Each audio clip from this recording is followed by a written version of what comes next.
Hello po, full storage po ba yung mga cellphone natin? Kung yes, just watch this video, baka po makatulong.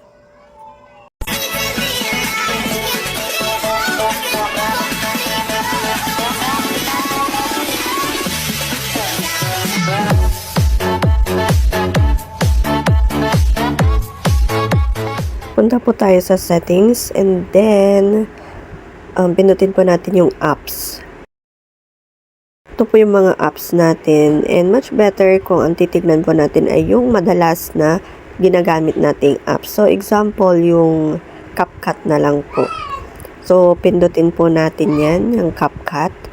And then dito po sa storage and cache, or whatever, cache. And then, ang gagawin po natin dyan ay i-clear po natin. Don't worry, wala pong mawawala kapag i-clear po natin yan. Basta wag lang po yung data. So, medyo malaki-laki po yung nabawas. More than 500 MB po yung magiging free na storage po natin. So, ganun lang po. Thank you for watching and don't forget to like, comment, and share.